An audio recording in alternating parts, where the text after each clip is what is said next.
Hola,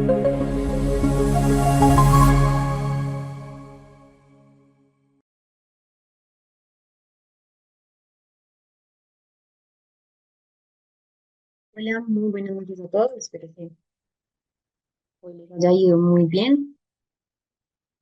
Vamos a iniciar con una ronda de preguntas que de pronto ustedes tengan, que les hayan surgido a lo largo entonces de la revisión de todo el material y también de todo el material que está pues grabado. No solamente me refiero al material físico.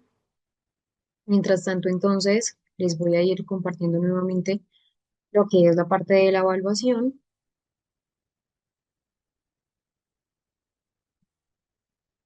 que recuerden que es pues aunque voluntaria, sí es muy importante que la realicen, pues principalmente porque así ustedes van a saber, van a conocer cómo está esa parte del perfil de conocimiento.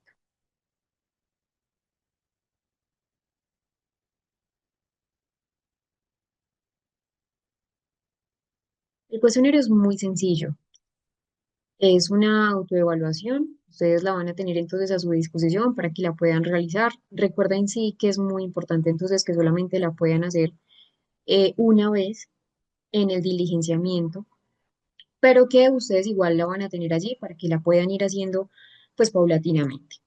Se las voy entonces a mostrar así más o menos la van a encontrar. Obviamente pues acá yo tengo el formato de edición, pero ustedes la van a encontrar muy similar.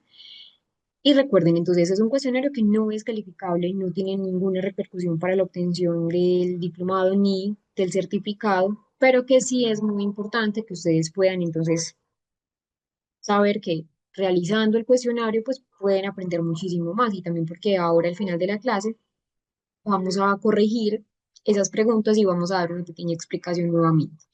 Entonces, por ejemplo, esta. Acá ya nos está mostrando la respuesta, no importa pues como esa parte. Dice lo siguiente, el autismo como patología fue descrito por primera vez por, entonces nos dice unas opciones, Julio Kanner, Leo Kanner, Julio Asperger, ninguna de las anteriores.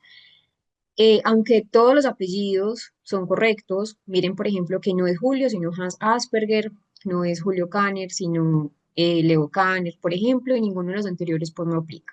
Y así sucesivamente con cada una de las preguntas, son todas de selección múltiple, algunas les van a parecer de pronto más fáciles que otras. También igual ustedes saben que pues no importa si no sacan el 100% de la puntuación, eso, digámoslo así, que está en una pequeña construcción del conocimiento, del aprendizaje. Puede ser que igual también por el tiempo, pues no puedan sacar un puntaje. Si no lo pueden de pronto hacer hoy, la idea es que lo puedan realizar posterior a la clase para que puedan saber cómo está esa parte del conocimiento. Hoy vamos a hablar entonces de un tema que les había comenzado a explicar ayer y es el tema de la familia en el trastorno del espectro autista.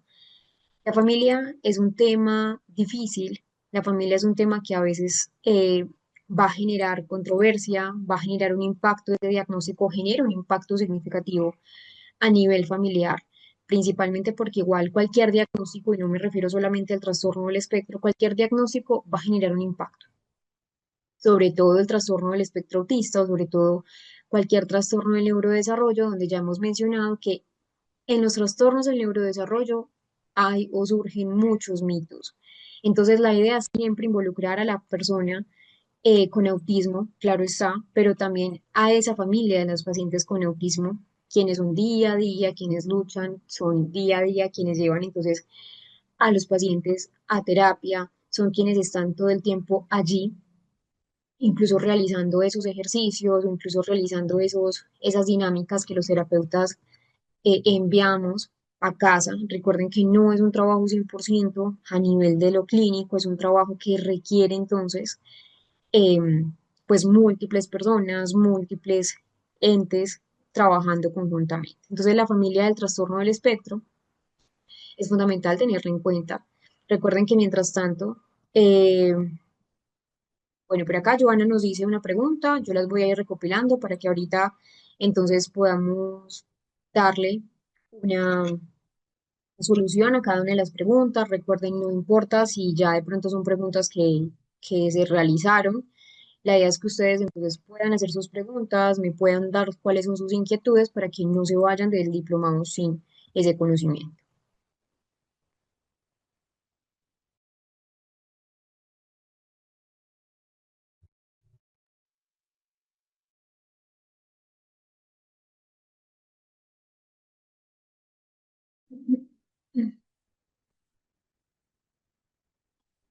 Entonces sí, realmente la familia marca la diferencia en el trastorno del espectro. Como les digo, pues la familia del paciente con trastorno del espectro autista también sufre muchos cambios, también sufre muchas dificultades, incluso hay un juicio a nivel social, pero también que la familia cumple un rol fundamental porque al fin y al cabo son el bienestar emocional, son el bienestar de esa socialización de la persona o incluso el adulto con autismo. El rol de la familia es fundamental, de hecho, pues es un soporte emocional, es un soporte que es casi que el 80%, digámoslo así, los vínculos familiares son necesarios, son esenciales para la persona con autismo, porque al fin y al cabo en ese núcleo primario es donde se siente segura, es donde se siente protegida. De hecho, pues también hay grupos de terapia familiar para pacientes con autismo, pero también para la familia, para que ellos entonces se sientan comprendidos por otras familias que están en la misma dinámica o en la misma situación. Eso es sumamente importante. El diagnóstico no solamente debe ser dar el diagnóstico y ya, no hacer nada más. Al contrario, lo que se debe hacer es todos los días brindarle a la familia, brindarle ese conocimiento actualizado, porque a veces también incluso cuando ya tienen un conocimiento de lo que es el autismo después de muchos años, pues todavía surgen muchos mitos. Entonces, importante eh, entrar a la familia en ese papel. Muchas veces los padres, muchas veces los cuidadores son quienes implementan esas estrategias terapéuticas en casa. De hecho, pues son incluso los defensores, son los gestores de la parte académica. Es decir, nosotros como terapeutas sí tenemos un conocimiento, tenemos una conversación compartida con los docentes, pero quienes gestionan esos derechos, quienes gestionan los derechos para que no sean vulnerados por derechos, les estoy hablando pues del derecho a la educación, que es eh, pues un derecho que se debe garantizar para todas las personas, pues ellos son quienes apoyan esa parte, quienes defienden esa parte legal, esa parte social, quienes gestionan los derechos, los recursos, eh, porque sí, obviamente, por ejemplo, desde neuropsicología se manda una explicación de lo que está pasando a nivel cerebral, de qué está pasando entonces a nivel social, de muchos aspectos, pero al fin y al cabo son los familiares quienes hacen llegar ese eh, informe o esas recomendaciones al colegio. Entonces la familia realmente modela esas formas de comunicación, incluso ellos en cierto sentido también permiten que el niño, la persona con autismo, tenga una buena autorregulación emocional y una socialización, porque el niño o el paciente con adulto pasa un 90% o un 70 o un 80% en la familia, en el hogar, y el resto de porcentaje está o en el trabajo o está, por ejemplo, en el colegio. Entonces, miren que también si la familia cambia o si la familia, por ejemplo, cambia su rutina, allí es donde está el verdadero impacto. Entonces, en muchos aspectos, por no decir que en la mayoría, la familia cumple un rol importantísimo, pero también hay muchos desafíos. El impacto emocional, y aquí esta respuesta va para Joana, que nos hace la pregunta de, una pregunta aparte, los padres también necesitan ayuda psicológica para poder ayudar a su hijo en todos los procesos. Sí, principalmente, o sea, no es que sea un requisito, pero sí es muy importante, porque hay algo y es que hay una fatiga del cuidador, sobre todo si estamos hablando de un autismo nivel 3 que necesita entonces muchos más desafíos, necesita mucho más atención, entonces es un impacto emocional. Uno de los desafíos más frecuentes que se ven en las familias de personas con autismo es que hay un duelo, hay una ansiedad, también puede haber un sentimiento de culpa, la familia o los padres también sienten pues una incertidumbre o incluso en muchos casos lo que es un sentimiento de frustración porque a veces no saben o se sienten culpables de. Entonces sí es muy importante esa parte del impacto, adicional a la carga emocional y física. El acompañamiento constante de cualquier tipo de pacientes es agotador, genera un estrés crónico, entonces la idea también es prevenir de pronto, pues otros perfiles de pronto que no queremos en los padres de familia.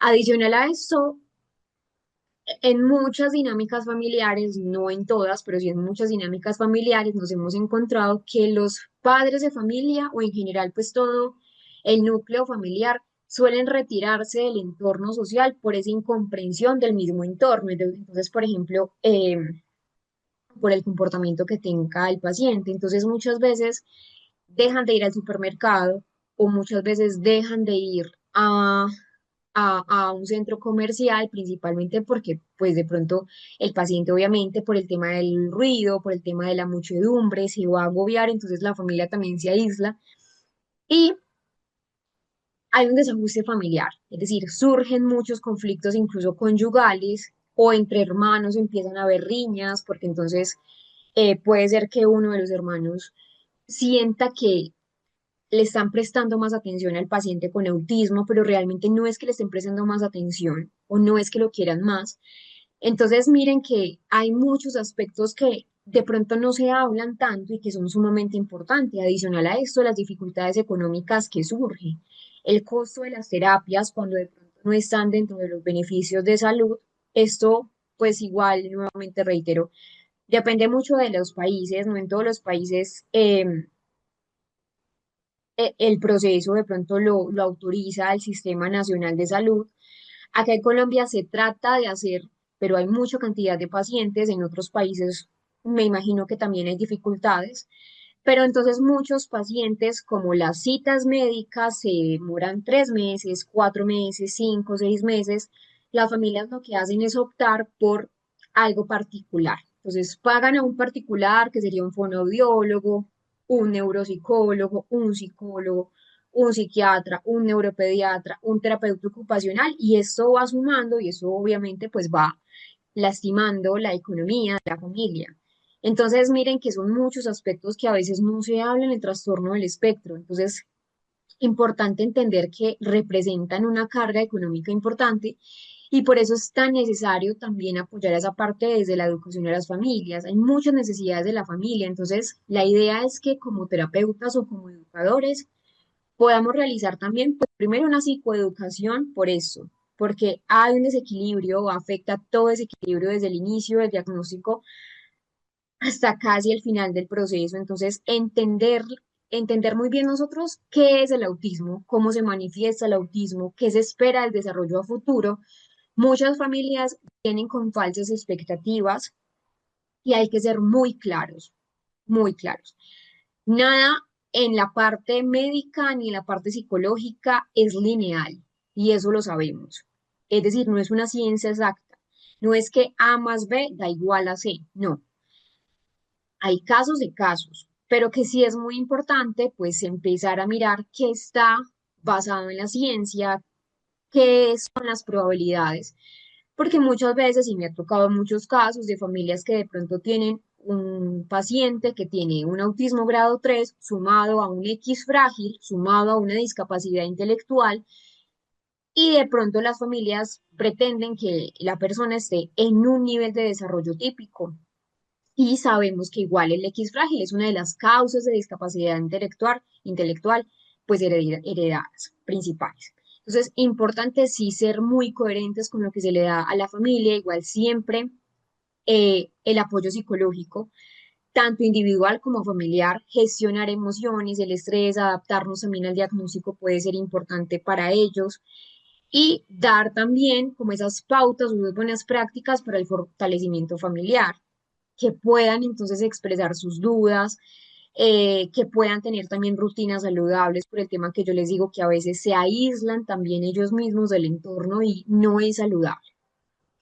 Si la familia o el equilibrio familiar, y por familia no solo me refiero a los padres, para mi familia puede ser la esposa, puede ser un amigo cercano, que esté ahí en todo ese proceso terapéutico del paciente, es importante que estén bien. ¿Por qué? Porque como seres humanos Para nadie es un secreto que la carga emocional puede que la tengamos. Todos tenemos cargas emocionales de diferente índole. Pero entonces, si la persona o la familia está bien, va a poderle dar esas garantías emocionales que necesita la persona con autismo. No se va a ofuscar la mamá o el papá, que pues a veces pasa en las familias porque a veces no saben cómo manejar ese estrés y son aspectos que nosotros debemos darle como herramientas fundamentales a cada uno de los padres de familia. Entonces, sí es muy importante que cada tanto nosotros chequeemos no solo cómo está el paciente con autismo, no, sino eh, cómo está realmente el ambiente familiar.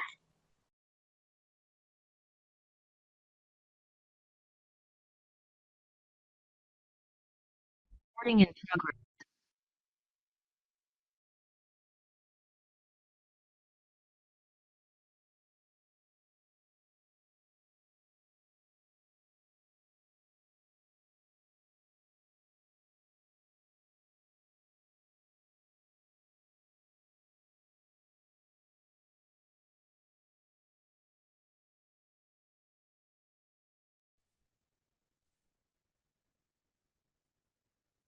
Allí teníamos una enseñanza de cómo la familia es sumamente importante, es necesaria, la familia es fundamental. Acá tenemos una estrategia, sobre todo para la persona que es no verbal, y es una estrategia tanto para la familia como para el paciente y también para el colegio, y viene de pues ya lo habíamos trabajado, que son los SAC, donde son entonces, pues, herramientas que son a través de imágenes, en este caso, pues tenemos pictogramas, y es el sistema PEX. El sistema PEX en autismo es sumamente importante. Realmente acá el PEX nos ayuda a poder trabajar con las personas no verbales. Aquí lo que queremos hacer es aumentar esa comunicación no verbal, pero también empezar a trabajar lo verbal. Realmente, al igual que los otros sistemas que tienen que ver con los SAC, que son a través de los pictogramas, un sistema aumentativo alternativo de la comunicación, lo que hace o lo que pretende hacer es facilitar esa comunicación funcional en las personas que están dentro del espectro. No solamente las personas que están dentro del espectro utilizan el sistema PEX, de hecho también las personas que son no verbales utilizan el PEX o que tengan un lenguaje muy limitado, porque lo que quiere hacer este sistema es que promueve esa iniciativa comunicativa, es decir, que el niño sea quien inicie la interacción y no que sea solamente un estímulo por respuesta. Este, cuando los niños, por ejemplo, apenas si están en un breve proceso de desarrollar el lenguaje verbal, pues es el inicio. Ese es el primer paso para desarrollar el lenguaje verbal en algunos casos. Por ejemplo, los niños que tienen un balbuceo, los niños que tienen también algunos fonemas, empezar a estimular con el sistema PEX ya es un predictor de que pueden ser verbales. Entonces, importante que sea algo persistente. El sistema PEX solo funciona si la persona es constante, si la familia lo utiliza todo el tiempo, si no solo se utiliza en la parte familiar, sino que también en la escuela se utiliza. El sistema PEX viene así. Ese es el más rudimentario, realmente, porque ya ahora hay pues hay mucha software que de hecho pues en la página que yo les mostré, que es Arasac, de hecho se las voy a volver a compartir ahora. En la página de Arasac ustedes pueden ver ahí pues como otro software o pictogramas para poder armar todo el sistema PEX, pero anteriormente o el tradicional era este, que era un cuadernillo anillado, un folder, donde tenía entonces unas pegatinas, unos desprendibles, unas tiras de velcro, que acá se ven mejor, ¿sí? Miren, unas tiras de velcro, donde la persona armaba la frase. Hay muchos tipos de sistema PEX, ese es el más convencional, pero ya hay unos que son más de tipo digital, donde es una tablet electrónica solamente y exclusivamente para uso del sistema PEX. Porque digo que solo para el uso del sistema PEX? Porque pues también obviamente entregarle una tablet electrónica a un niño puede hacer que quizás pues pueda meterse a algunas páginas o juegue algo, y no, la idea es que no digitalizarlos tanto, sobre todo si son niños tan pequeños, entonces solo son tabletas electrónicas solo con el sistema PEX. ¿Cómo funciona? Realmente acá son 6 fases fases progresivas, es decir, una fase depende de la anterior. No se puede pasar, por ejemplo, de la fase 3 si no se ha realizado correctamente la fase número 2. Por eso son entonces interdependientes entre sí. Y la idea es intercambiar imágenes con otra persona para poder conseguir un objeto o que se realice una acción deseada. En la primera fase es una fase de intercambio físico. Acá el niño aprende a tomar una imagen, aprende a entregarla a la otra persona para obtener lo que desea. En este caso, por ejemplo, un objeto. Supongamos, quiere un papel, ¿cierto? No, pongamos algo más motivador.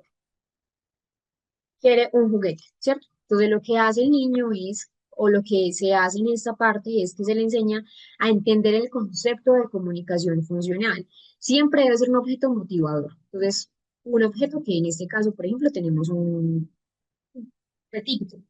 Entonces lo que se hace es, por ejemplo, mostrarle dos imágenes, ¿cierto? Varias imágenes. Entonces, supongamos que el objeto está a la vista del niño, pero fuera del alcance del niño, no lo puede coger por sí solo. Puede ser porque esté muy arriba, etcétera. Entonces el niño ve la imagen del juguete, del objeto deseado en un tablero, en ese tablero de velcro que les mostré, y con ayuda de un adulto toma la imagen y la entrega a un facilitador que es otro adulto. Entonces, en esta primera fase necesitamos dos adultos y sí o sí debe recibir inmediatamente el objeto que desea. Es decir, inmediatamente el niño entrega la imagen, entrega la tarjeta, se le entrega el objeto que desea. No debe ser a la hora, no debe ser a los 10 minutos, porque la idea es generar un sistema de asociación en el cerebro a través de un condicionamiento clásico, un condicionamiento operante. Un error muy común es no usar en esta primera fase objetos que sean realmente motivadores para el niño. Siempre debe ser algo motivador. No siempre, obviamente, cuando ya se generaliza, pero sí en esta primera fase, como es una frase de adaptación, adecuación, siempre debe ser algo que sea motivador para el niño. La idea es que no premiemos con retraso, porque se pierde ese vínculo, acción-recompensa, que es lo que realmente queremos. Y otro error también es si de pronto el niño no sabe, porque en esta fase pues el niño se siente a veces muy perdido, no sabe qué está pasando, entonces por eso la ayuda de otro adulto allí. Ya en la fase número 2 es una fase para aumentar esa espontaneidad y esa persistencia. Ya acá el niño aprende a iniciar espontáneamente esa comunicación, incluso pues si por ejemplo el interlocutor está más lejos o la imagen no está justo frente de él, entonces ya se busca, ya el niño, o acá la idea es que el niño ya, obviamente no se hace de la noche a la mañana, ya es después de muchos intentos de la fase uno, que a veces la fase uno se suele demorar.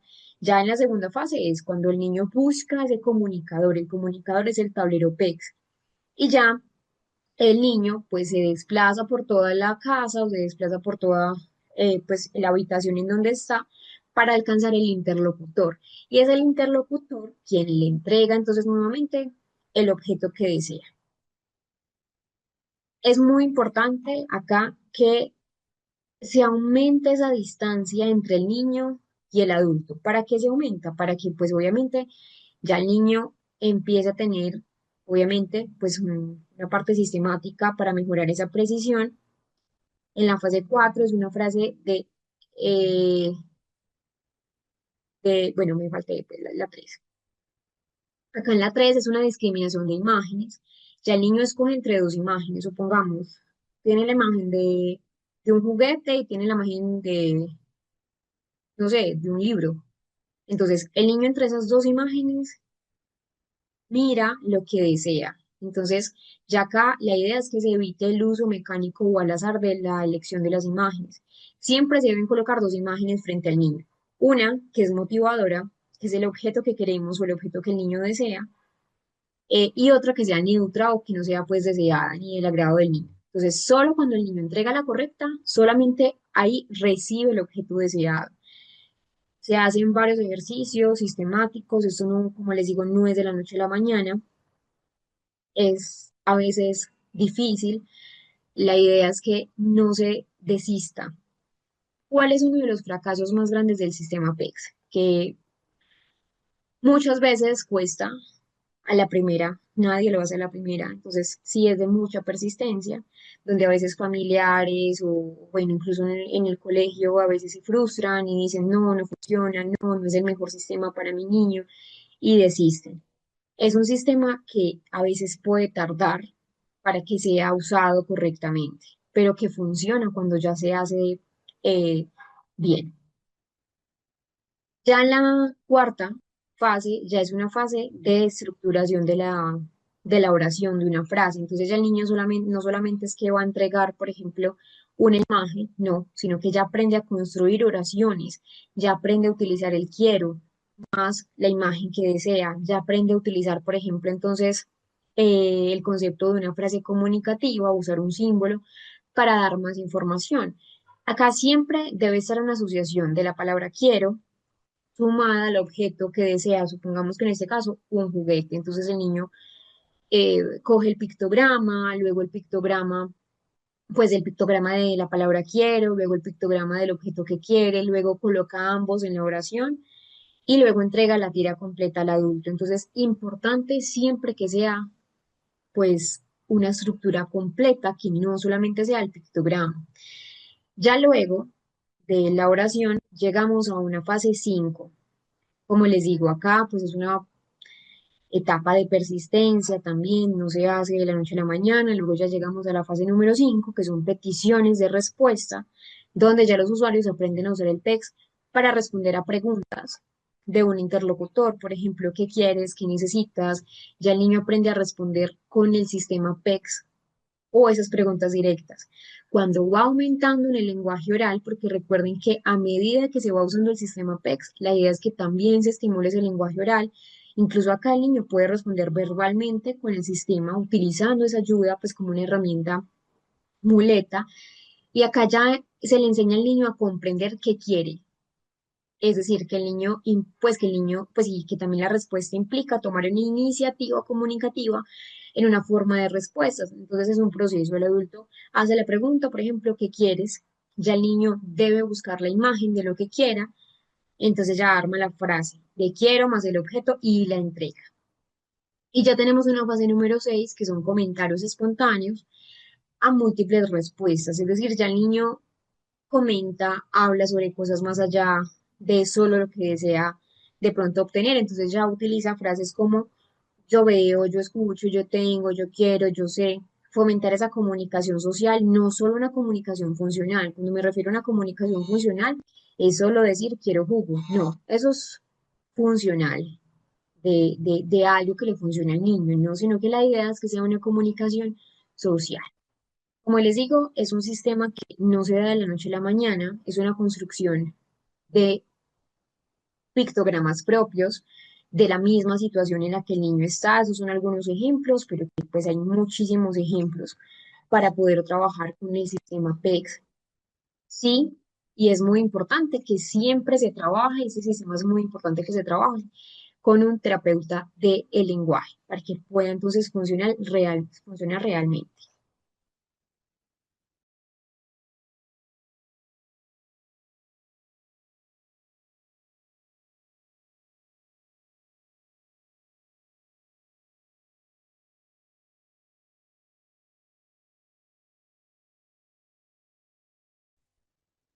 Bueno, les voy a volver a compartir el formulario para que lo vayan realizando, sobre todo en nuestro descanso.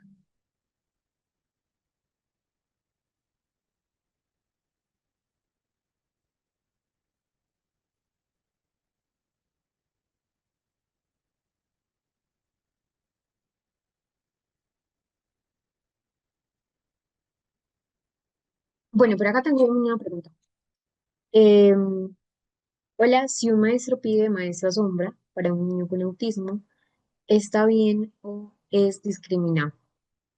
En general, pues la maestra sombra eh, para, para muchos puede ser una ayuda. En general, pues cuando hablamos del autismo, no es en todos los casos necesarios. En general, no es por sí mismo un acto de discriminación. La idea es que sí debe pedir una maestra sombra cuando qué. Primero, cuando es una medida de apoyo razonable, es decir, si por ejemplo dentro de los ajustes razonables que se realizaron para específicamente para el niño necesita una maestra sombra, entonces ahí sí es importante cuando, por ejemplo, la maestra sombra lo que hace es favorecer o facilitar también esa parte de la comunicación, cuando la maestra sombra ayuda con la anticipación. Eso sí es muy importante tenerlo en cuenta y es que la maestra sombra debe ser temporal, no debe ser todo el tiempo. La maestra sombra se debe ir incluso retirando paulatinamente para que tampoco genera lo contrario, una sobredependencia de la maestra sombra. Pero sí, en general la maestra sombra pues es buena, no reemplaza al docente, es decir, debe ser el apoyo, no el reemplazo de funciones pedagógicas complejas o completas del profesor. Em, donde sí no es necesario la maestra sombra, donde, por ejemplo, si no trae maestra sombra no puede matricularse, no, ahí no se está garantizando realmente el derecho a la educación. O sin sombra no puede, no, sin maestra sombra no puedes asistir a clase, no, pues eso viola realmente los principios de inclusión que está de hecho pues prohibido en la mayoría de normativas de los diferentes pues países. Sé que en México está prohibido, sé que en Chile está prohibido, en Perú está prohibido, en otros países pues también, que en ese momento desconozco de pronto su legislación, pero que no debe ser realmente como un requisito obligatorio, es decir, la escuela no puede exigir, si no está justificada esa parte de la maestra sombra, si de pronto no está acordado en un PIAR, en un PEI, o si de pronto no se fundamenta en el bienestar del niño. Entonces, sí, la maestra sombra es un beneficio cuando es un apoyo funcional, cuando realmente se va retirando paulatinamente, pero que no es un requisito de ingreso de pronto para una institución. Son aspectos que sí se deben tener en cuenta, porque pues a veces pasa que en muchos casos la maestra sombra se vuelve pues un recurso casi que obligatorio para muchos niños y no se le brinda las garantías que se necesita para esa parte educativa. Entonces, lo más importante para generar apoyo es generar confianza, que sea una estructura, que sea una anticipación, que se puedan brindar entonces esos apoyos o ayudas visuales, los calendarios que ya habíamos hablado, los dibujos, los pictogramas, para que le explique a la persona o al niño qué va a hacer, dónde, con quién, qué días lo va a realizar. Eso reduce, recuerden, esa parte de la incertidumbre que en muchos casos se, se desemboca en una crisis a nivel emocional, facilitar siempre apoyos. Eso es muy importante y de hecho pues es muy similar a la pregunta que estábamos hablando y es promover la inclusión social generando una imagen siempre positiva, nunca exponer sin apoyos a situaciones en las que la persona con autismo o cualquier diagnóstico pueda ser torpe o que no se vuelva, pues, o que no se pueda desenvolver por sí misma. Resaltar siempre sus habilidades, resaltar siempre sus intereses con sus compañeros. Uno de los errores que más se cometen en la parte de la institución educativa es que a veces los otros niños rechazan a la persona con autismo, pero también porque es un rechazo que viene de la observación de los adultos. Entonces es importante y una buena coordinación con la familia, siempre una triada, familia, terapeuta y docentes, que esa triada entonces, pues el niño acá pueda de pronto apoyarse, que el niño siempre tenga una libreta de herramientas, donde entonces el niño lleve un proceso activo de comunicación, donde la escuela, la familia y todos sepamos qué está pasando como tal a nivel de diferentes ámbitos. ¿Cuáles son algunas preocupaciones frecuentes y que son preguntas que en la cotidianidad se dan? Primero, me está costando mucho poder interactuar con él, ¿qué hago? Recuerden, nosotros hemos visto que es importante una introducción con la persona a través de los mediadores, que la idea es que se empiece de lo mínimo a lo máximo, que muchas veces se necesita de aproximaciones que son sucesivas, que la idea es que el niño comience a registrarnos, que el niño comience pues de pronto como a interactuar con nosotros para que pueda de pronto no sentirse abrumado. ¿Puede haber momentos de crisis al trabajar con personas o niños con autismo? Sí, las crisis forman parte del común denominador de la vida cotidiana de las personas con autismo. Recuerden que las crisis surgen cuando se estresan, cuando hay mucho ruido, cuando de pronto no está a nivel en un ambiente que le brinde pues seguridad. Entonces la idea es retirarlo de situaciones que para ellos puedan ser peligrosas, darle una solución, prevenir esas crisis y que pueda ser durante una crisis. Lo importante es siempre prevenirlas, pero a veces, en muchos casos, pues las crisis no se pueden prevenir. Entonces, primero cuidar al niño, que el niño de pronto no se agrede, no se autolesione, no autolesione de pronto a los demás. Si se puede, entonces poderlo colocar en un lugar donde, o en un patio, o en un lugar donde no tenga estímulos ni siquiera para intentar lastimarse. Como adultos mantener la calma. A veces nosotros como adultos pues solemos ponernos nerviosos frente a una crisis emocional. No, la idea es mantener esa calma. Los niños a veces se pueden también em, poner nerviosos y nos ven nerviosos a nosotros, entonces siempre estar muy calmados. Intentar que nosotros como adultos no hablemos mucho durante la crisis. Uno de los errores es hablar, hablar o decir cálmate, por favor, cálmate, esto no va a funcionar. Recuerden que no es una pataleta, es una crisis emocional, que ya hemos visto la diferencia entre una pataleta y una crisis emocional, entonces es importantísimo que pues no pongamos más estrés sobre el estrés y que pues el niño realmente en ese momento no está preparado para escucharnos. Es más, ni siquiera nos está escuchando. Entonces es necesario que en ese momento podamos estar más pendientes de que el niño no se lastime, no lastime a otros mientras se regula a nivel emocional y que las crisis por lo general demoran unos 15 minutos, por lo general. Hay crisis que se pueden demorar mucho más o que empiecen un pico y luego decrezca y otra vez. Pero entonces siempre es empezar a mirar cuáles son esos detonadores de la crisis, porque a veces las crisis continúan porque el niño sigue en ese entorno donde hay muchos estímulos. Les voy a dar un ejemplo.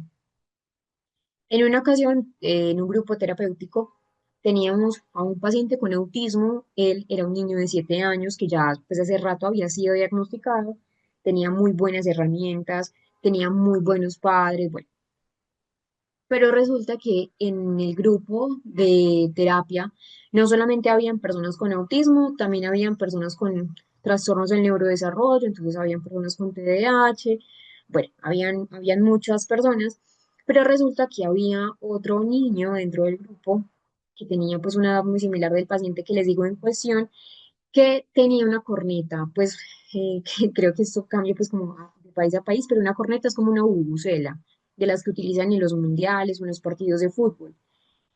El niño con TDAH empezó a accionar la bubucela, realmente tenía muchos problemas de comportamiento adicional pues de otros diagnósticos que tenía el paciente con TDAH.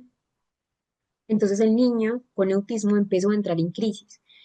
Al principio la gente no entendía muy bien, porque realmente pues la búsqueda no es que sea de esas que, o no es que era de esas que hicieran mucho ruido, pero que igual le molestaba. Entonces nos dimos cuenta, ya pues pasaron como unos 5 minutos cuando nos dimos cuenta que realmente la crisis empezó y fluctuó porque había un detonador. Sumado a eso, había una luz que se estaba eh, dañando, deteriorando. Entonces, miren qué es eso, es poder prevenirlas y cuando de pronto ya sabemos cuáles fueron los detonadores, porque pueden ser varios detonadores, pues poder retirar al niño de allí para que no vuelva a entrar en una crisis. Otro ejemplo, muchas veces en el entorno académico, el timbre del colegio puede ser un detonador, la campana para cambio de clase o la campana para salida, que es un timbre que de hecho pues a las personas incluso adultas de pronto nos molesta. Entonces, son ese tipo de aspectos los que nosotros debemos estar muy vigilantes como adultos para poder de pronto cambiar y darle un mejor entorno a la persona con autismo. Recuerden que no es capricho. No es un capricho que ellos tengan un procesamiento diferente, no, es un procesamiento donde a veces a ellos les aturde literalmente los dos sonidos. Y ya una vez, ya después de esos ejemplos, una vez que el niño logra salir de ese lugar, de esa crisis emocional, pues poder retirar esos detonadores. Hay muchos recursos para la familia que nosotros podemos utilizar. Estos son algunos de ellos. De hecho, pues este me gusta mucho. Tengan en cuenta el año del 2007, pero me gusta porque es de la Universidad de Salamanca, aunque de pronto no tenga términos tan actualizados, porque igual estamos en el 2025, han cambiado muchas cosas del 2007 a la fecha. Recuerden que ya estamos incluso en ese DSM-TR, en el CIE-11, donde no se utiliza el término Asperger. Sigue siendo un recurso que a mí me gusta utilizar con la familia. Eso sí, siempre lo utilizo como guía. Acá les dejo el enlace para que puedan entonces ingresar. Es un recurso muy bueno. Manual para los primeros 100 días, donde, como les digo, los primeros 100 días son los más difíciles para la familia, donde apenas, pues la persona está, la familia apenas está adaptando, está conociendo el diagnóstico, están cambiando rutinas que de pronto tenían y que no eran las mejores para la persona. Estos dos también les van a gustar muchísimo.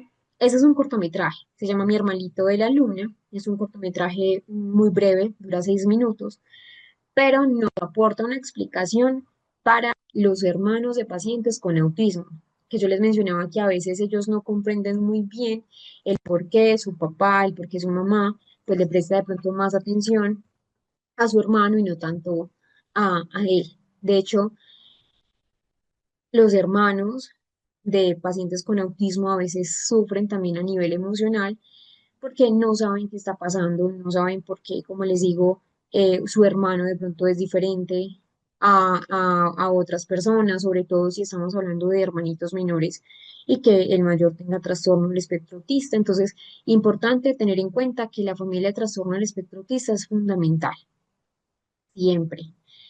La familia, pues sí, no solamente, como les digo, los hermanos, acá la familia pues tiene cambios, el estrés emocional que les digo, el papel incluso de la pareja, pues que a veces no hablamos de eso, las parejas enfrentan muchos desafíos en esa relación debido a que, claro, hay estrés, hay demandas en la crianza de los niños, bueno. Pero también lo de los hermanos con autismo experimentan emociones muy complejas, pues celos, eh, a veces puede sentir confusión, a veces incluso hay hermanos que sienten responsabilidad de cuidar a su otro hermano. Entonces, es un tema muy importante, sobre todo si son hermanos muy coetáneos, donde pues es una edad pues ya muy similar. Ese es un proyecto, es el proyecto Azahar de la Fundación Orange. Ya les he demostrado que la Fundación Orange pues tiene varios proyectos para sensibilizar un poco sobre el trastorno del espectro. Ese es uno de ellos. La Fundación Azahar, perdón, la Fundación Orange lanza el proyecto Azahar. De hecho, este proyecto fue realizado por y para pacientes con autismo.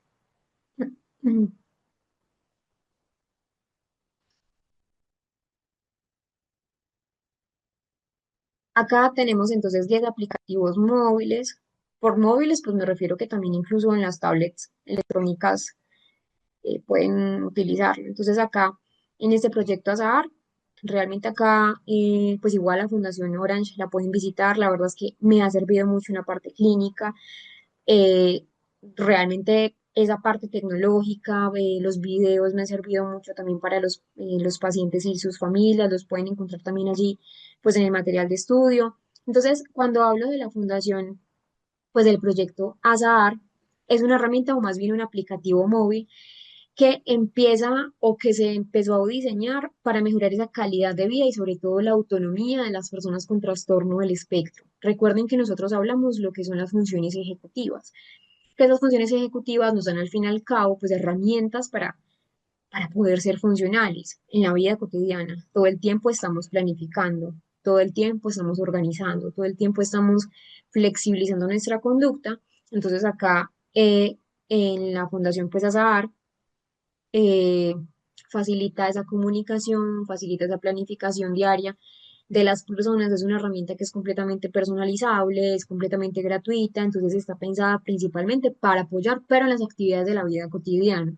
Entonces la comunicación, cómo la persona organiza, mm, cómo la persona de pronto pues como que empieza a tener mejor una inclusión social. Entonces, realmente acá pues es un proyecto que va a servir bastante, como les digo, es muy personalizable, no solamente es para personas con autismo, también incluso sirve, pues como les digo, sirve como tutor y personas como que pues también están apoyando esa parte del espectro, como los docentes o los familiares, pueden incluso utilizar los aplicativos móviles.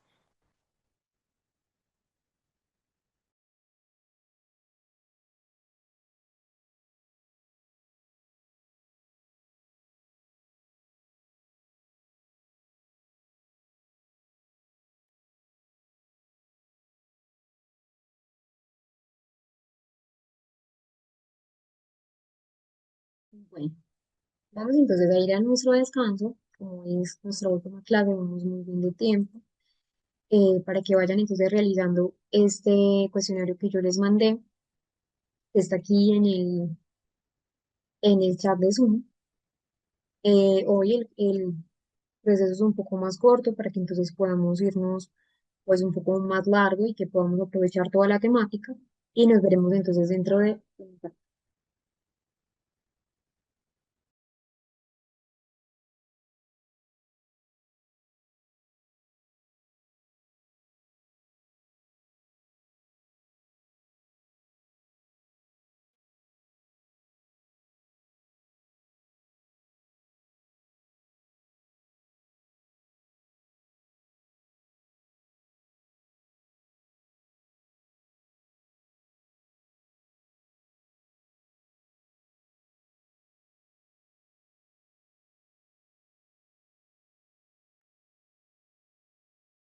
También tenemos un navegador que es el navegador SAC. De hecho, es un navegador exclusivo para personas con trastorno del espectro. Es para niños principalmente, pero igual pues muchos adultos también lo utilizan. SAC realmente se llama SAC Browser. De hecho, pues fue diseñado por una persona que tiene un nieto con trastorno del espectro, entonces esto lo hace pues muy amigable para el autismo. Sin embargo, otros tipos de perfiles clínicos también lo utilizan.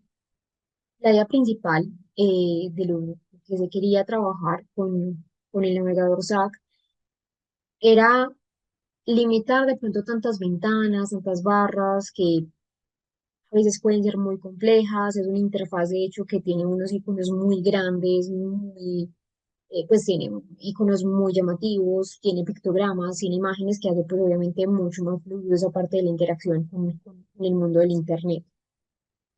Acá, como les digo, facilita el acceso a Internet. Muchas barreras que muchas personas con autismo, no todas recuerden que estamos hablando de un espectro, tienen con el Internet es que a veces pues puede ser complejo para ellos. Entonces realmente acá está centrado en los intereses infantiles, ayuda al entretenimiento, permite que las personas también pues puedan tener una buena comunicación, que puedan tener un lenguaje, que puedan acceder a pues a la parte estructurada o educativa. Entonces es una herramienta que también les va a servir bastante, también es muy personalizable. Muchos cuidadores, muchos docentes, muchos padres de familia también entonces se han ajustado a ese navegador SRAC.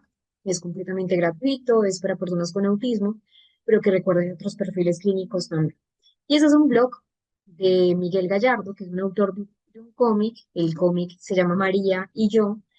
El autor recrea día a día lo que vive con su hija, que es María, que también está dentro del espectro, y ha permitido, de hecho, también este blog compartir pues esas situaciones que a veces los padres de familia no saben cómo manejar. Él lo hace con mucha naturalidad, lo hace incluso con un tono muy jocoso, entonces hace que sea mucho más tranquilo para las personas que lo leen. Y acá también tenemos unos libros que es, por ejemplo, Comprender el autismo, un recorrido por los trastornos del espectro, María y yo, que es el cómic que les digo, el anterior. Este anterior es un blog del autor que es María y yo, igual pues acá les pongo todos los enlaces, incluso también del navegador SAC Browser para que ustedes puedan entonces observarlo, para que puedan mirarlo. Y otros materiales, María y yo, comprender el autismo. Hay que tener en cuenta algo, y es que miren, por ejemplo, la fecha 2008, 2005, eh, aunque hay muchos factores de literatura que hoy en día pues están actualizando, igual siguen siendo muy útiles, sobre todo para el tema de los hermanos, por ejemplo, y cuentos de lectura fácil. Son cuentos infantiles, son cuentos como El patito feo, como el conejo blanco y entre otros, pero que están adaptados para esa lectura a través de pictogramas del trastorno del espectro autista. También entonces está ese, el rol de la familia en la calidad de vida y la autodeterminación de las personas con trastorno del espectro, que recuerden que la familia es parte fundamental de un buen proceso terapéutico. Vamos a mirar esta reflexión. Este video es un video reflexivo, sobre todo para esa parte de los terapeutas que tengamos en cuenta la familia. Este video es hermoso. Cuenta entonces ese relato o esa perspectiva ya no de una persona con autismo, sino esa perspectiva de una madre de alguien con autismo. cómo la mira la sociedad, cómo la juzga la sociedad, cómo incluso para ella es un reto y un desafío día con día.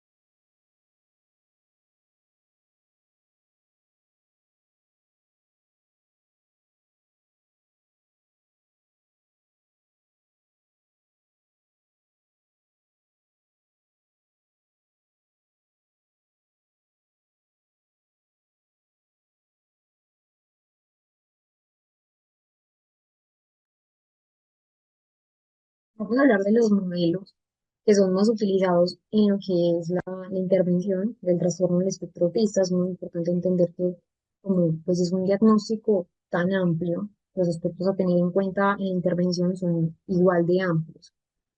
Sabemos que hemos tenido muchos avances de las investigaciones, que ya sabemos que hay unas bases genéticas, que hay características que son de la configuración neurobiológica, pero que igual no se ha podido establecer un solo tratamiento, una sola intervención que busca mejorías significativas en todos los casos, igual en todos los casos. Es decir, hay muchas intervenciones que funcionan para muchos tipos de pacientes, pero que existen múltiples intervenciones porque hay diferentes tipos de perfiles cognitivos, diferentes tipos también de ámbitos y características esenciales en el autismo. Cuando nosotros hablamos de los objetivos de intervención, hablamos que todos van a partir de mejorar esa funcionalidad mediante esa adquisición de habilidades. Siempre la idea con la intervención es mejorar esa calidad de vida, siempre involucrar y proveer también apoyo y una guía a lo que son las familias y disminuir también esos efectos que traen consigo las condiciones comórbidas. Entonces los objetivos siempre van a ser reducir las dificultades que va a tener la persona, no reducir los síntomas, porque realmente no se trata de eso, porque igual hacen parte de los síntomas cardinales del autismo, sino, por ejemplo, empezar a minimizar las dificultades que las personas enfrentan en el día a día cotidiano. Entonces, claro, como el autismo tiene una característica y es que está en multidominio, necesita múltiples intervenciones para poder entonces mejorar esa calidad de vida. Es necesario que se contemple siempre la conducta, que se contemple el desarrollo cognitivo, que se contemple también ese desarrollo a nivel emocional para que al fin y al cabo esos modelos sean pues modelos efectivos.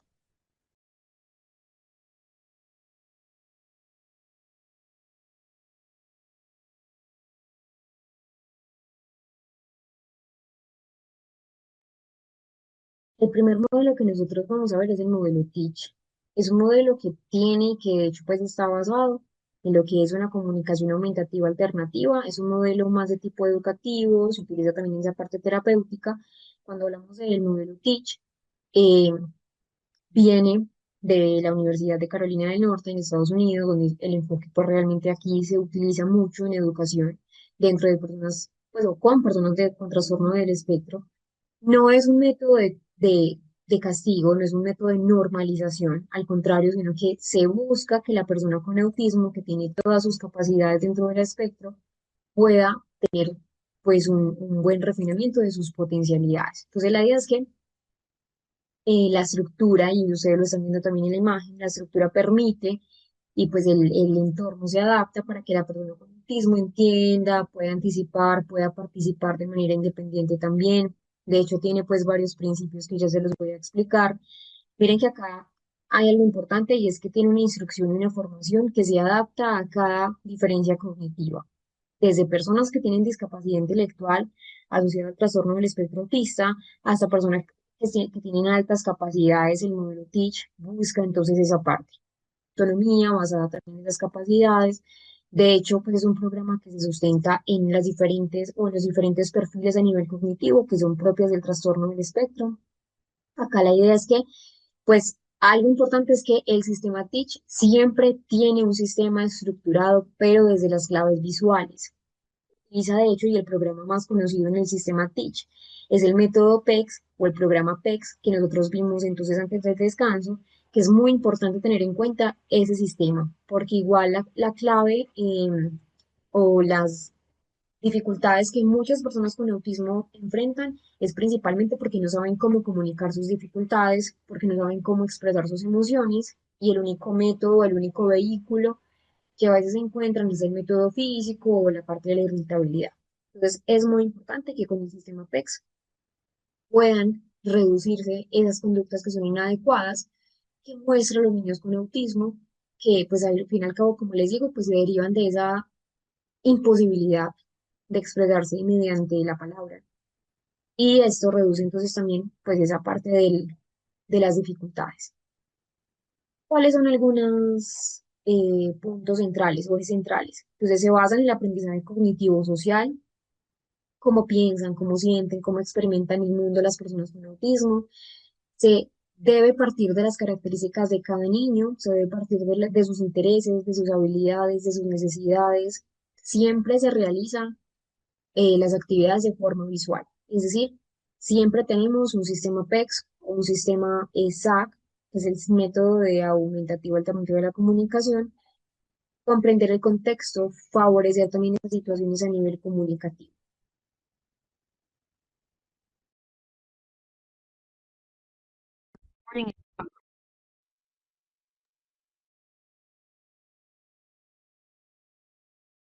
Siempre tenemos una estructura de la enseñanza, entonces tenemos que partir del tiempo, de los espacios bien delimitados y que cada área debe tener un sistema de trabajo diferente, diferencial.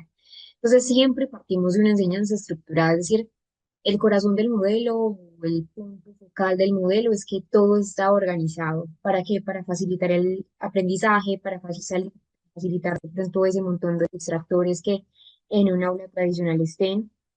De hecho, una gran ventaja del sistema Teach o del método Teach es que no solamente va a servir a las personas con autismo, sino también para otro tipo de neurodivergencias, porque está muy bien estructurado. Entonces, la estructura física tiene espacios bien delimitados, espacios que sean claros, donde está un área de trabajo individual, un área de trabajo grupal, hay un área que es el área de juego, un área de lectura, etcétera, etcétera, un área, por ejemplo, para comer, es decir, facilita la comprensión de qué se hace acá. La estructura física permite saber qué se hace acá, entonces por eso siempre hablamos de que tiene horarios.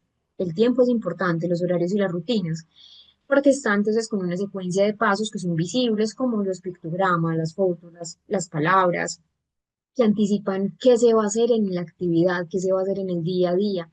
Y esto al fin y al cabo pues también reduce la ansiedad, aumenta esa predictibilidad. Recuerden que aumentando la predictibilidad reducimos a su vez esos niveles de pronto de irritabilidad que puede pasar. Algo que sí es importante es que adicional al entorno físico, que recuerden que igual está por zonas, por rincones de trabajo, las agendas diarias que les explico, entonces que incrementan la autonomía, que disminuyen esa ansiedad, que facilitan la comprensión de las situaciones, también, y bueno, y que también pues de del sistema PEX, del sistema TISH, perdón, también tenemos sistemas de trabajo. Entonces, ¿dónde vamos a trabajar? ¿Qué vamos a trabajar? Por ejemplo, la organización del espacio. Acá tenemos un modelo que pues funciona bastante bien. Entonces, miren acá. Trabajo uno, que es todo esto, trabajo independiente, que es la parte número 2. Tenemos el área de desayuno, tenemos un área de transición para pasar entonces de una actividad a otra. Tenemos un rincón de juego, un área donde se organizan o se almacenan todos los materiales y un área de trabajo de todos los grupos musculares, así como psicomotricidad, que es importante. Así, si yo me devuelvo a esa diapositiva, ustedes dicen, se ve muy complejo, no se puede realizar en la cotidianidad, pero sí. Miren que eso es un salón convencional, no tiene mucho de diferente a un salón de clases. Entonces, miren cómo se organiza cada espacio físico. Acá están los pupitres o los escritorios, hay un área física que tiene una colchoneta, es decir, es saber, o el área donde se almacenan los materiales, es saber organizar la Estructura. Es muy importante que la estructura se sepa organizar bien. Dónde se va a hacer, qué va a hacer, cómo se va a hacer la actividad, qué viene después, facilita esa predictibilidad. Y también la idea es que se organicen de manera visual las tareas, entonces que sean unos usos de colores, miren que allí hay muchos colores, hay cajas, hay muchas bandejas organizadoras, hay números, hay códigos visuales que guían realmente la actividad. Siempre, y eso es muy importante en el sistema Teach, eh, bueno, acá un ejemplo de las agendas visuales, responden a qué pregunta, el cuándo, y cumplen la función de anticipar qué va a suceder, es decir, mejoran la función ejecutiva.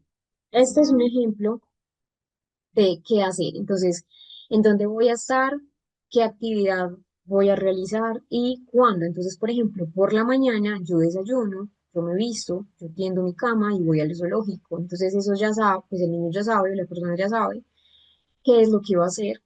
Algo que yo le añadiría de pronto a este sistema de agenda es la hora, si está de día, si está de noche, es importante sí, pero también la hora.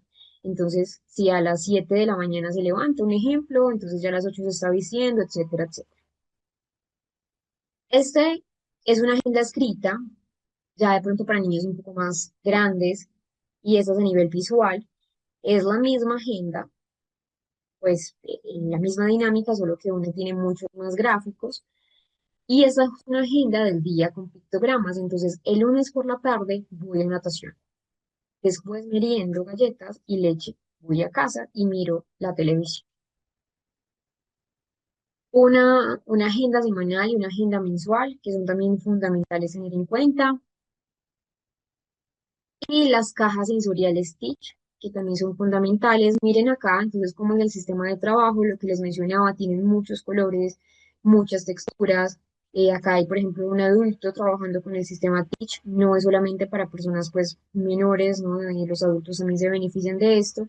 Lo que sí, lo que les iba a mencionar es que es muy importante también comprender qué estilo de aprendizaje tiene la persona con autismo. Entonces, las personas con autismo ya sabemos que tienen una mayor fortaleza a nivel de ese procesamiento visual más que lo auditivo verbal.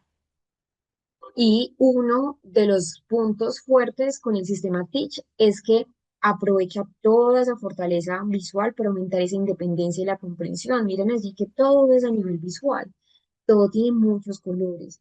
Lo que sí se debe hacer es que la idea es que, pues, un punto focal es que siempre debemos enseñar qué hacer para reducir esas barreras en lugar de intentar cambiar la forma en que las personas con autismo procesan la información, no es aprovechar esas capacidades, porque uno de los limitantes en las intervenciones es que se nos olvida que no hay que normalizar a la persona con autismo, es decir, el intentar normalizar es decir que está incorrecto lo que está pasando a nivel del procesamiento sensorial.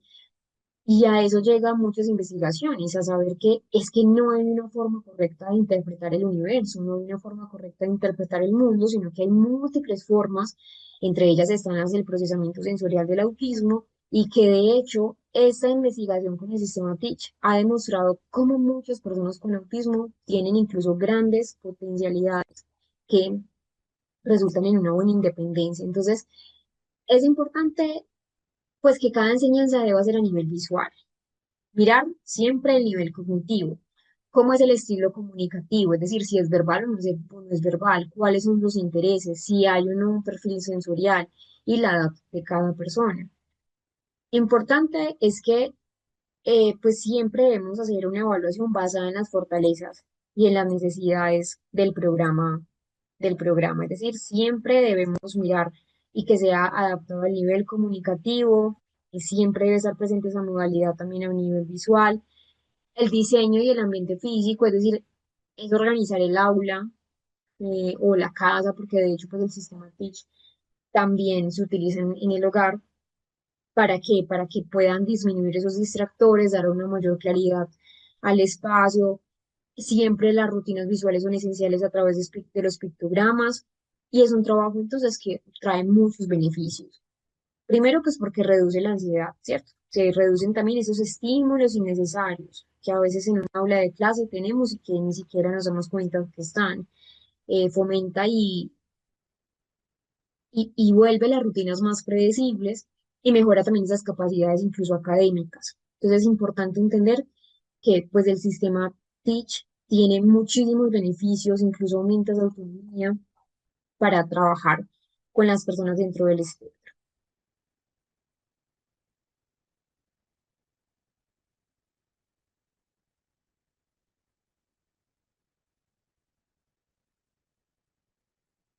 Vamos a resolver el cuestionario para luego abrir una caja de preguntas, una ronda de preguntas.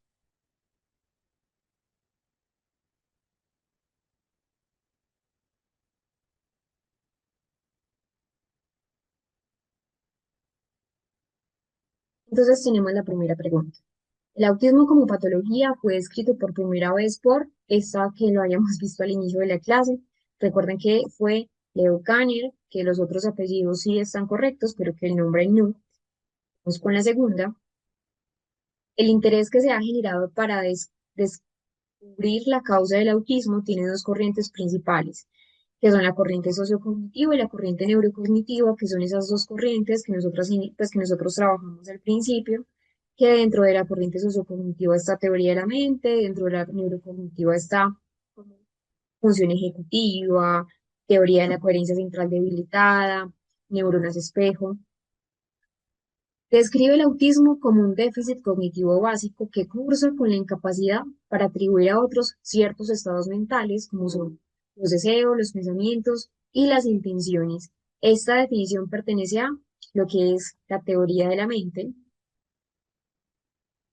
una alteración en la capacidad para ejecutar procesos cognitivos básicos relacionados con el control de pensamiento y acción, organización e integración de información y planificación, permite explicar en el trastorno del espectro autista la conducta rígida, repetitiva, estereotipada e impulsiva.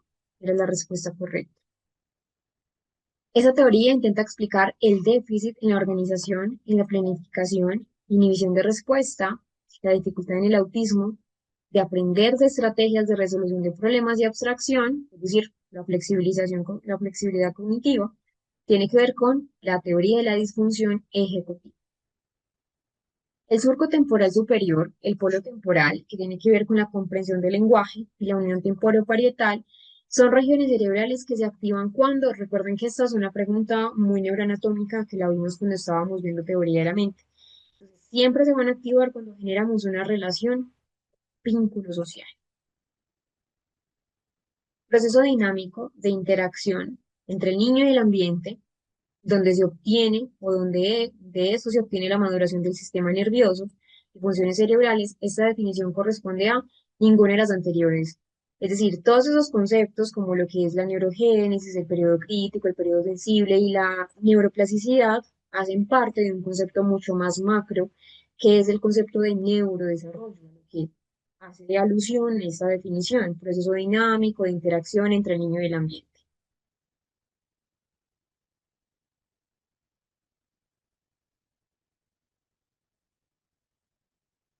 Es una ventana en el tiempo que permite el desarrollo de una determinada habilidad en el periodo específico, por ejemplo, la audición y la visión. Y esto acorde a la definición es periodo crítico. Recordemos que, por ejemplo, el periodo crítico, a diferencia del periodo sensible, es una ventana igual de tiempo, pero que cuando hablamos de un periodo crítico, es un periodo crítico. La misma palabra lo dice. Si no se adquiere esa función en ese tiempo en que está estipulado es mucho más arduo que en un futuro se puede hacer. Lo que mencionábamos, por ejemplo, de los implantes cocleares o del tema del estrabismo, donde no se corrige, entonces puede ser más difícil corregirse más adelante a ese tema o a eso está haciendo alusión el periodo crítico, que es diferente del periodo sensible, donde el periodo sensible es mucho más amplio. Para un adecuado neurodesarrollo es importante que en el proceso de vida intrauterina se desarrolle lo que es el tubo neural. Recuerden que el tubo neural es fundamental, que hay dos, o que vimos, porque hay más de hecho, que hay dos alteraciones del tubo neural, que es una la encefalia, que es una ausencia del encéfalo, que es incompatible con la vida, mortinatos llegan al mundo, y la mielomeningocele, que es un tipo de espina bífida, que son tres, espina bífida oculta, el meningocele y el mielomeningocele, que es la parte pues como más. fuerte de la espina bífida, que es una herniación, porque no se hizo el adecuado cierre de las astas posteriores del tubo neural. Son componentes importantes en la ontogenia del sistema nervioso, excepto proliferación, migración y poda neural y el prosencéfalo. Esas eran correctas, recuerden que hacen parte del sistema nervioso. La proliferación es cuando ya las neuronas empiezan a germinar, eh, con los glioblastos y los neuroblastos, que son las precursoras de las células gliales y las neuronas. La migración es cuando esas neuronas ya van a otra zona y y la idea es que se instalen allí, que ya sería el próximo periodo, periodo de diferenciación, pero primero la migración, donde entonces migran hacia otras partes donde ya se van a instalar y ya se van a diferenciar. Y la poda neural, que recuerden que nosotros tenemos una necesidad de que nuestro cerebro se pude. No todas las conexiones que nosotros traemos al mundo en esos 2 primeros años de vida son necesarias. Algunas de ellas incluso pues son completamente inestables, entonces ya eso está guiado por señales químicas y por señales eléctricas que ya se eliminan y eso hace que nuestro cerebro pueda funcionar incluso de forma más óptima y que la única que no hacía parte de es el prosencéfalo, que es una estructura neuroanatómica que es una subdivisión de hecho del tubo neural cuando se vesiculiza. Son factores que intervienen en el desarrollo cognitivo, entonces el ambiente, importante el ambiente, la nutrición, la estimulación, el apego, también importante. Los sentidos, que vienen siendo esa parte del sistema nervioso, como entonces el niño empieza a experimentar el mundo a través de sus sentidos, que lo preparan de hecho para el lenguaje, para la función ejecutiva, para la parte en general del neurodesarrollo y las experiencias sensoriomotoras. Eso es de Piaget, es un conocimiento pues previo. Son componentes de la figura de ciclo de adaptación y equilibrio del desarrollo cognitivo, ninguna de las anteriores. En esta etapa del desarrollo cognitivo podemos ver reacciones en las que el niño, tras causa y efecto, experimentación, eh, las reacciones se centran en aprender botones y girar cosas, periodo sensoriomotor, reacciones circulares terciarias. Son componentes del desarrollo motor, reflejo, movimiento, el tono, la postura. En el neurodesarrollo motor, el reflejo primitivo de presión palmar tiene que integrarse los 4 meses con la habilidad de manipulación, área del cerebro que se encarga de regular las emociones mediante conexiones con otras áreas de la corteza como el núcleo estriado, la amígdala y el hipotálamo es la corteza prefrontal. ¿Qué es la atención conjunta? Que de hecho lo explicábamos ayer, surge cuando el bebé y su interlocutor, que puede ser un adulto, otro bebé, un niño más grande, comparte un interés por un mismo objeto o una misma actividad. El tamizaje en el autismo se debe realizar en niños que tengan demora en las piedras angulares o en los hitos del neurodesarrollo, tengan regresión en habilidades de lenguaje o habilidades sociales, o padres con altas preocupaciones y sospechas de que sus niños tienen trastorno del espectro. Son objetivos de la evaluación excepto identificar solo las debilidades. Recuerden que no se trata solo de identificar qué debilidades tiene el niño con autismo, sino ese perfil de fortalezas que también permite una buena intervención. Es un test altamente fiable en la detección de síntomas relacionados con autismo. Puede ayudar a una primera detección y por lo tanto encaminar a la búsqueda de un diagnóstico especializado. La respuesta correcta era el MCHAT, que recuerden, el MCHAT no es una prueba diagnóstica, es una prueba tamiz.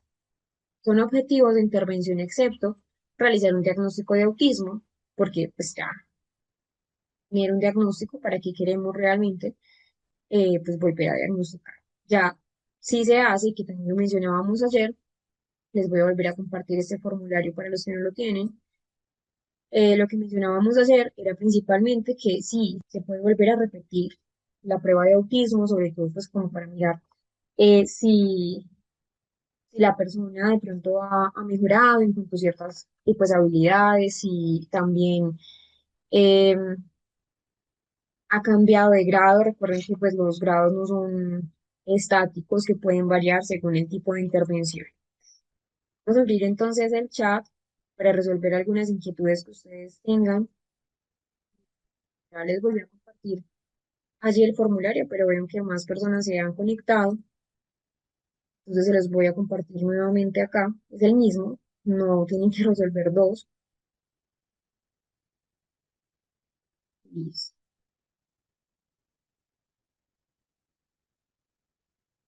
Bueno, por acá, Liz nos da una primera pregunta, ese ciclo entonces de preguntas que vamos a realizar, nos dice lo siguiente. Un niño con autismo grado uno 2 o 3 o tipo grado uno 2 y 3, ¿a qué tipo de escuela debe ir de acuerdo al grado de autismo? ¿A una escuela regular o escuela especial y por qué? ¿Y cuál es la edad o periodo crítico en un niño con autismo donde debe darse la intervención para mejorar la condición? Bueno, y Maureen Aston nos hace una pregunta muy similar. Las voy a responder juntas, pues ampliarlas, pero juntas. Maureen nos pregunta, ¿recomienda usted la incorporación al aula de un niño con autismo grado 3? Esta primera pregunta no la hace Liz Rodríguez y la segunda, Maureen Aston. Bueno, voy a responder pues primero la pregunta de Ibaliz, que es como más amplia. Primero, siempre igual, sabemos que el grado uno 2 o 3 lo que les mencioné en una clase es que no determina como tal automáticamente el tipo de escuela o el tipo de colegio al que vaya a ir una persona. A veces pasa que muchas veces, erróneamente, que también viene siendo pues uno de los neuromitos asociados al autismo, las personas creen que el grado 3 tiene más profundidad de autismo que el grado uno. No se trata de niveles de autismo, sino los niveles de apoyo que van a tener las personas. Entonces, muchas veces piensan que un grado 3 ya es automáticamente una escuela que es una escuela anteriormente, pues le tenían un montón de nombres muy discriminativos, pues muy horribles, que era, por ejemplo, una escuela especial. Eso no es un término correcto, es un término que al contrario perpetúa el, el- el rechazo. Entonces, no se trata de que si tiene grado 3 no hace parte de una escuela regular, no. Lo que determina la escolaridad viene siendo varias cosas. El nivel de apoyo que necesita, el perfil cognitivo, la comunicación, la conducta adaptativa y obviamente los recursos disponibles de la institución. Todo niño con autismo, sin autismo, con TDAH, sin TDAH, con trastorno específico del aprendizaje, sin trastorno específico del aprendizaje, se le debe dar la garantía académica. ¿Por qué? Todo niño debería tener el derecho a una garantía, a una buena educación. Es la institución educativa la que debe partir de ese perfil cognitivo, de esa comunicación, qué aspectos puede cambiar en la institución para poderle enseñar a la persona a través del diseño universal para el aprendizaje. Para algo existe el diseño universal, para algo existen los ajustes razonables. Entonces, el autismo nivel uno sí requiere apoyo. eh, en el autismo grado ya sabemos que requiere un apoyo muy sustancial, entonces puede igual asistir a una escuela regular que sea inclusiva. Acá, por ejemplo, lo que hablábamos ahora de la maestra sombra, que igual la maestra sombra se debe ir retirando, no es algo obligatorio la maestra sombra, pero que igual es la institución educativa la que debe también partir de conocer el sistema PECS, de conocer las habilidades adaptativas, eh, que tenga una buena estructuración, que tengan rutinas claras también, igual pues a todos los niños les va a beneficiar. De hecho, pues conozco casos de autismo grado 3 que están en instituciones educativas pues regulares, y han cambiado sus dinámicas y de hecho al cambiar la dinámica por la persona con autismo ha mejorado las dinámicas de otros niños. Entonces es importante entender que todo el tiempo pues debe haber un seguimiento obviamente educativo, donde pues el ambiente a nivel académico sea estructurado, sea especializado, pues que a veces sí puede ser difícil y es un reto educativo, pero es a donde queremos llegar. Y la otra pregunta que lo olvidé era, ¿y cuál es la edad o periodo crítico en un niño con autismo donde debe darse la intervención para mejorar la condición? Entonces, pues el periodo crítico va desde los 0 a los 6 años más o menos que veíamos entonces ayer. En esta etapa es donde está mucho más el periodo o donde tenemos máxima, e incluso me atrevería a decir que hasta los 10 años, una máxima neuroplasticidad. Recuerden, nosotros todo el tiempo, en todo nuestro ciclo vital, tenemos neuroplasticidad. Eso lo hace maravilloso. Eso hace entonces que no haya un tiempo límite para intervenir a una persona. Pero que sí vamos a hablar que a mayor temprano el diagnóstico y mayor temprana sean las intervenciones, la persona entonces, como está en una edad de los 0 a los 6 12 6 10 años más o menos, pueda tener un buen desarrollo socioemocional, pueda tener una mejor integración sensorial, pueda mejor, tener un mejor estímulo de la imitación, de la teoría de la mente. No quiere decir entonces que, pues si no se hace después de esos 6 años ya no sirve intervenir, ¿no? El cerebro sigue siendo plástico toda la vida. Obvio, antes de los 6 años hay mejores resultados. Antes de los 3 años, pues los resultados son significativamente mucho más altos, pero que igual los logros se van a ver, así la persona tenga 30 años y tenga autismo, se va a ver, independientemente del nivel 1, 2, 3 de autismo o del grado de autismo en cuanto a los niveles de apoyo. Toda persona con trastorno del espectro, la idea es que pueda recibir un apoyo desde que se detecta, así sea a los 3, así sea a los 4, así sea a los 12, 20, 30, 60, em, para que pueda entonces tener una buena calidad de vida, sobre todo en esas funciones ejecutivas y sobre todo reducir esa ansiedad que a veces pues en el autismo se presenta. Entonces, a la respuesta de Maureen, sí, recomiendo la incorporación al aula de un niño con autismo grado 3, sí, pero también depende mucho del aula de clase, es decir, no solamente es meterlo por meterlo y ya, y sin hacer nada, al contrario, lo que se debe hacer es poder velar por ese aprendizaje, poder velar por ese bienestar, eh, velar porque ese entorno educativo no solo vea el diagnóstico como un diagnóstico simplemente, sino que pueda pues frecuentemente estimular el lenguaje, que el lenguaje entonces, eh, pues sí, y que también obviamente que la escuela tenga pues un modelo real de inclusión, no solo es aceptar lo que te decía, no solo es aceptar al niño sin tener unas políticas de apoyo, porque aceptarlo por aceptarlo ni siquiera es inclusión educativa. Lo que yo les mencionaba ahora, nunca exponer a nadie sin apoyos. Entonces la idea es que se puedan hacer adaptaciones significativas al currículum, un enfoque sea, pues que sea una estrategia teach, un apoyo visual, eh, que el aula tenga de pronto estímulos sensoriales que sean adecuados, que obviamente se trabaje en un equipo multidisciplinario, el docente, el psicólogo, el terapeuta ocupacional, el fonoaudiólogo, y que realmente acá, pues, es importante hacer aproximaciones que sean sucesivas. Igual, el objetivo claro no es incluir por incluir.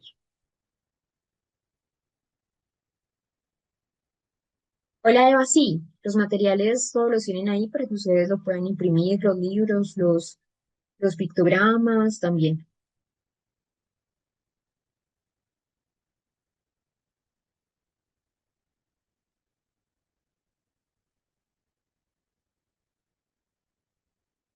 Sí, bueno, Modesta del CID nos dice lo siguiente. ¿Cuántos niños recomienda por salón? Porque a nivel público hay 40 o 50 por salón. No sé de qué país me escribes, pero acá en Colombia también pasa la misma situación. Eh, si nos vamos a, a la realidad, en la realidad es complejo que sean 20 niños por salón, 20 y máximo 25 niños por salón, porque también hay que hablar que es muy difícil para la docente, porque puede ser una sola docente sin ayuda, porque a veces hay algunas instituciones que tienen la docente como y otras dos docentes auxiliares dentro del aula, pero a veces se hace muy difícil para la docente tener 50 niños. Eh, la UNESCO nos dice que de 20 a 25 para unas buenas prácticas educativas, pero eso en la realidad es muy difícil a veces. Pero que pues igual máximo 20 estudiantes, diría yo, porque permite mejor atención, que la docente pueda estar pendiente de todos, que pueda tener también mejor un manejo conductual, porque sobre todo si estamos hablando de niños de 7 años, 6 años, donde su regulación comportamental es más baja, es mucho más difícil. Entonces, de pronto, pues, reducirlo un poco más. pero en la práctica académica a veces no pasa eso.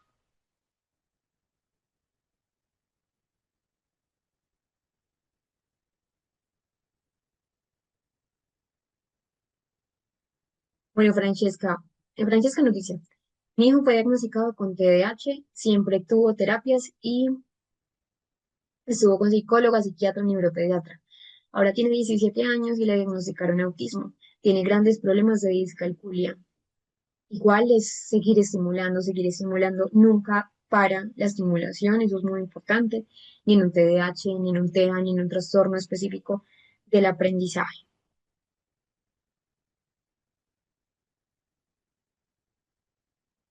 Bueno, Lady Juliana Pinzón nos hace la siguiente pregunta. ¿Estás de acuerdo con medicar los niños con esa condición? Y ellos se pueden volver dependientes de esto. Como tal, pues no se medica el autismo, se medica las condiciones comórbidas del autismo, ¿cierto? Lo que sí es de acuerdo, pues no todas las personas con autismo, como no todas las personas necesitamos tratamiento farmacológico, ¿cierto? Pero sí, estoy de acuerdo, si bien lo necesita y si bien está recetado por un profesional, en este caso un neurólogo, un psiquiatra. Entonces, lo que se medica, y eso es algo muy importante que siempre se debe explicar, es que no hay un medicamento para el autismo propiamente, sino para lo comórbido del autismo, es decir, los síntomas asociados cuando son severos y cuando afectan la calidad de vida. Cuando el profesional envía un tratamiento farmacológico que es un complemento y que debe ser un complemento del tratamiento pues de la terapia, es porque realmente hay una ansiedad extrema o hay de pronto una agresividad, una autoagresión, hay un trastorno del sueño, porque también en el autismo hay varios trastornos del sueño, cuando hay epilepsia, cuando existe epilepsia. Entonces, si estoy de acuerdo, sí, en algunos casos, cuando esos síntomas generan realmente una disfunción clínica significativa, pues realmente acá no es para controlar al niño, no es que el niño se va a tomar el medicamento y el niño va a obedecer, no, pero sí trabaja o pues realmente eh, eh, va a ayudar con esa sintomatología subyacente al autismo. Igual es muy importante entender que pues con lo que tú dices es si la persona se va a volver pues como, lo que se me por de la boca si la persona pues se va a volver como dependiente, no, no es que se vuelva dependiente, ¿cierto? Igual siempre debe tener, obviamente, pues la medicación no es mala ni es adictiva, pero sí solamente se debe usar si es estrictamente necesario y bajo las condiciones médicas farmacológicas.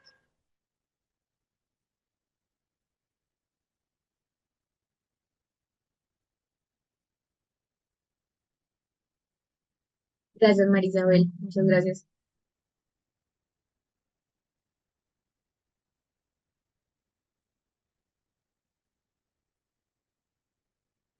Omar, diga, nos dice, disculpe con la inquietud, tranquilo, Omar, para eso estamos. Nos dice, una niña de 5 años de edad tiene problemas de lenguaje. Con una evaluación se podría detectar otros problemas. Gracias. Eh, bueno, no me dice si la niña es completamente verbal o no dice pues como ninguna palabra, si la evaluación pues no solamente mide si habla, si no habla, no, sino que la idea es mirar si hay realmente pues un trastorno del lenguaje, si hay dificultades, por ejemplo, en esa expresión, si hay problemas de pronto en ese desarrollo emocional, porque a veces también pasa que los problemas del lenguaje y sobre todo, por ejemplo, lo que era la disfemia, pues la tartamudez, que lo llaman así, coloquialmente no es el término correcto, viene asociado a, no siempre, pero viene asociado también a factores a nivel emocional. Entonces sí, se podría detectar otros problemas como a nivel emocional, como trastornos del habla que te digo, si hay un autismo puede ser, si tiene pues otras condiciones características del trastorno del espectro. Entonces mi recomendación es que sí de pronto se pueda consultar mm, para que puedan descartar pues otras condiciones.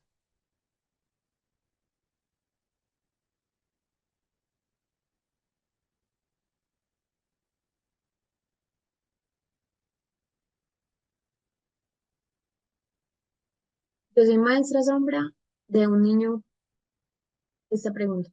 Tatiana Martínez no lo hace. Yo soy maestra sombra de un niño autista, grado 2, tiene 5 años, pero hemos notado que hace 2 semanas el niño se pone un poco abajo y empieza a hacer movimientos hacia arriba y hacia abajo en el tapete. No. Y se toca sus partes. ¿Es normal en el niño? No. Es decir, las estereotipias sí son normales, ¿cierto? Pero lo que me dices es que si no es una estereotipia, y si no has notado que es una estereotipia típica, valga la redundancia, o pues la sonoridad ahí de las palabras no es normal. Si es normal, obviamente que haga movimientos, pues como tal, de oscilación, pero pues también es importante hablar si hay algo de un descubrimiento corporal, ¿cierto? Tú me dices que tienes 5 años. Pues 4 o 6 años es normal esa exploración sexual infantil, pero eh, ellos a veces no la ocultan porque no comprenden el contexto en el que están. No siempre, y eso no siempre, Tania, también hay que hablarlo porque a veces pasa que en el autismo siempre se piensa que, y pues porque pasa diferente a los niños neurotípicos, no siempre si se tocan sus partes íntimas es ya un concepto de abuso sexual, es un concepto de exploración sexual. Entonces hay que ahondar. Si viene por el camino de la exploración o viene por el otro camino de, pues de pronto de un abuso, ¿cierto? Entonces hay que mirar muy bien. No siempre significa un problema grave, en la mayoría de los casos no te estoy diciendo que no, y hay que explorar igual. Igual es un comportamiento que debes guiar. Es importante que guíes ese comportamiento. Entonces, eh, cuando de pronto sí se debe empezar a preocupar, si ya hay heridas, si ya hay irritación, si lo hacen muchas veces al día, si lo hacen entonces de forma ya compulsiva, sin ser una estereotipia, si por ejemplo hay conductas que indiquen pues un abuso, ¿cierto? Que ya tú lo notes, pero si realmente pues parece, por lo que me dices, una conducta de autoestimulación. Igual es una conducta que siempre se debe guiar. mm, y sí, pues la idea es como explorar. No sé si el niño, pues además de tú, pues, de ti que eres la maestra sombra, tiene de pronto pues como un acompañamiento terapéutico adicional, si hay psicología, si hay pues como otros profesionales allí, que sería bueno que trabajaran de manera mancomunada.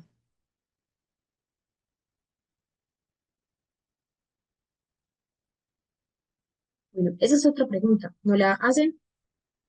Brenda. Brenda nos dice. Entonces, es necesario que los niños con autismo tengan terapias de por vida. Si hacen terapias y se van mejor.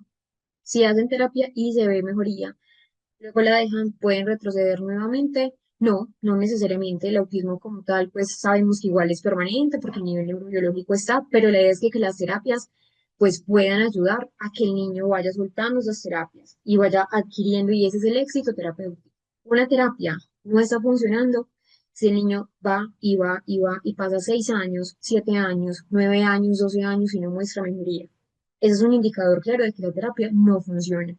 La terapia se debe ir quitando paulatinamente porque a medida que el niño asiste a terapia, por terapia me refiero psicológica, fonoaudiológica, de integración sensorial, neuropsicológica, que se vaya retirando, entonces que al principio sea muy intensa, eso sí, al principio debe ser intensiva, luego tiempo después, eso depende mucho pues del paciente, se retire, entonces que sea ya no 3 veces por semana, sino que sea luego 2 veces por semana, después del tiempo una vez por semana, después del tiempo cada 15 días y así. Entonces, las terapias pues sí deben ser muy intensas al principio, como les digo, pero pues eh, la idea es que la persona adquiera esas herramientas por su propia pues, por la autonomía, ¿cierto? Porque la idea de la terapia, y lo que les mencionaba ahora, la idea de toda intervención es que la persona tenga una autonomía. Entonces, la terapia, pues en conclusión, para Brenda que nos hace la pregunta, no, la terapia no debe ser de por vida, sí debe tener un seguimiento en cada etapa, eh, con seguimiento, que es diferente a una terapia.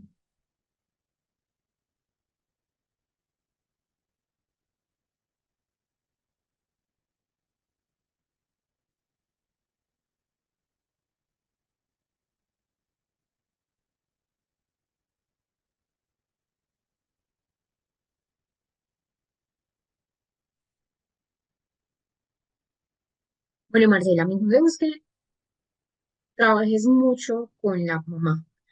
A veces pasa que esa conducta, por ejemplo, de siempre quiero o siempre me dan lo que me pido, lo que yo te decía, a veces puede ser incluso un concepto de manipulación.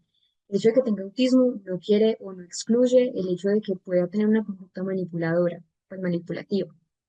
Entonces siempre es como tener un seguimiento constante con la mamá, si de pronto tienes los docentes, cómo están trabajando, para empezar a fortalecer esas rutinas y esas reglas.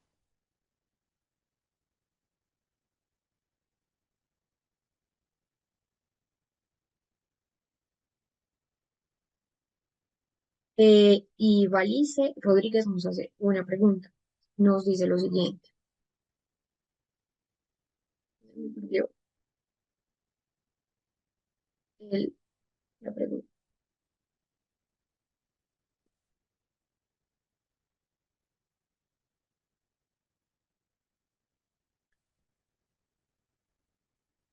El maestro Sombra, o el terapeuta en el aula, acompaña a los niños de qué tipo de condiciones. Eh, no siempre, pero en el autismo, si hay TDAH, por ejemplo, con hiperactividad, donde pues la maestra lo que hace es pues como trabajar esa impulsividad, cuando obviamente es un TDAH de gravedad alta. Trastornos del lenguaje, lo que les dije del autismo, trastornos de pronto sensoriales o dificultades sensoriales que sean severas. En general, pues la maestra Sombra va a trabajar con ciertas condiciones médicas o a nivel neurobiológico, como es la parte del autismo y el TDAH, que lo requiere.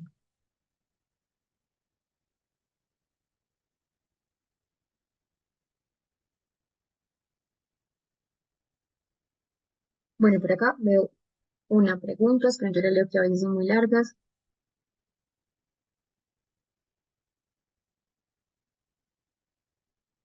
Bueno, Ivanice Rodríguez nos dice, en las escuelas regulares no quieren ni siquiera bregar con los niños con TDAH, porque a mi hija la llaman a cada rato para que se lleve a la casa porque él es agresivo, tiene 6 años, no socializa y tiene un diagnóstico de TDAH.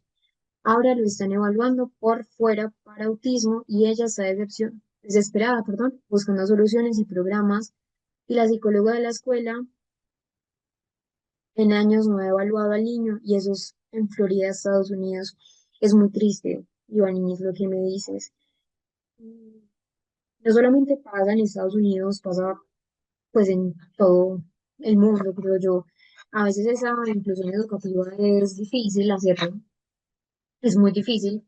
Sí es muy importante y lo que yo te decía, la familia siempre es la prioridad en el trastorno del espectro, pues porque son ellos quienes al fin y al cabo buscan esa garantía de los derechos. Afortunadamente, pues tu hija, que me dices pues el caso de, por lo que entiendo en el discurso tuyo es tu nieta, ha buscado entonces todo el tiempo estar mirando el diagnóstico, siempre se debe hacer una garantía de los derechos, siempre. Es decir, no importa si están en la China, no importa, obviamente pues depende, también depende de las leyes, ¿cierto?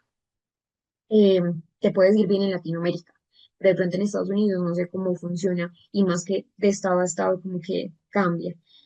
Entonces es importante entender que, pues, bueno, y que también creo que en Estados Unidos los estudiantes están protegidos por una ley de inclusión educativa, que acá en Colombia pues se llama así. Pero entonces es importante que eh, todo el tiempo tu hija esté allí, que todo el tiempo pues esté como en seguimiento, sí es muy triste, es bastante triste. Acá también pasa, pasa muy frecuente la poca garantía de los derechos a nivel educativo.